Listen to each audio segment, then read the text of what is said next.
రోజా రాజకీయ జీవితం అయిపోయినట్లేనా? ఏపీలో ఎన్డీఏ కూటమి భారీ విజయం సాధించి ప్రభుత్వాన్ని ఏర్పాటు చేయబోతోంది. ఏపీలో దాదాపు మంత్రులంతా ఇంటి బాట పట్టారు. వారిలో రోజా కూడా ఒకరు. 2 రౌండ్లు పూర్తవగానే రోజా ఇంటి బాట పట్టారు. వైసీపీలో ఎగిరెగిరి పడిన నేతల్లో రోజా ఒకరు. ఆమె నోటికి ఎవరైనా భయపడాల్సింది.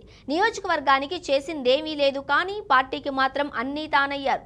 అంటే పార్టీని ముందుకు తీసుకువెళ్లడంలో కాదు, అధినేత జగన్ పై ఏ చిన్న విమర్శ వచ్చినా విరుచుకుపడడంలో. మీడియా ముందు ప్రత్యక్షమై నోటికి పని చెప్పే నేతల్లో కొడాలి నాని తర్వాత స్థానం రోజాదే. అలాంటి రోజా ఓటమి ముందుగానే ఫిక్స్ అయిపోయింది. ఆమెకు అసలు సీటే ఇవ్వద్దని వైసీపీ నేతలంతా అధినేత వద్ద నెత్తి నోరు కొట్టుకున్నారు. జగన్ వింటే కదా, ఎవరి మాట వినకుండా రోజాకు టికెట్ కేటాయించారు. ఇంకే ఉంది, అసలే టీడీపీ హవా పెద్ద ఎత్తున వీస్తోంది. పైగా రోజాకు సొంత పార్టీ నుండి కూడా ఏమాత్రం బలం లేదు, అంతా వ్యతిరేకమే.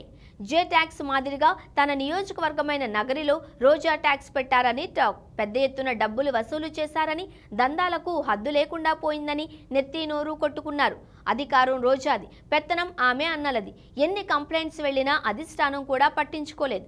రోజా విషయంలో కన్నెర్ర చేయలేదు. వెరసి రోజా దారుణ పరాజయం. అయితే ఇప్పుడు ఉద్భవిస్తున్న ప్రశ్న ఏంటి అంటే, రోజా రాజకీయ జీవితం అయిపోయినట్టేనా? వైసీపీ పరిస్థితే ఇప్పుడు ఎలా ఉంటుందో అంతు చెక్కడం లేదు. నిన్న మొన్నటి వరకు అధికారాన్ని అడ్డు పెట్టుకుని కేసులు ముందుకు కదలకుండా అడ్డుకున్నారు. ఇప్పుడు ఇటు అసెంబ్లీ అటు లోక్సభలో వైసీపీ దారుణ పరాజయం పాలైంది. ఇక మీదట కేంద్రం సపోర్టు కూడా ఉండదు. మొత్తం మీద వైసీపీ అధినేతకు గడ్డు కాలమే ఇక మున్ముందు. ఇలాంటి పరిస్థితుల్లో రోజా రాజకీయ జీవితం మాత్రం దేదీప్యమానంగా వెలుగుతుందా? దాదాపు ఖలాస్. టీడీపీ కానీ జనసేన కానీ ఆమెను తమ పార్టీలోకి ఎట్టి పరిస్థితుల్లోనూ తీసుకోదు. ఉంటే వైసీపీలోనే ఉండాలి. ఇప్పుడు వైసీపీ రాజకీయ భవిష్యత్తే అంధకారంగా మారింది. ఇక రోజాను పక్కన పెట్టుకుని ఏం చేస్తుంది? మొత్తానికి రోజా రాజకీయ జీవితం దాదాపు అయిపోయినట్టేనని విశ్లేషకులు సైతం చెబుతున్నారు.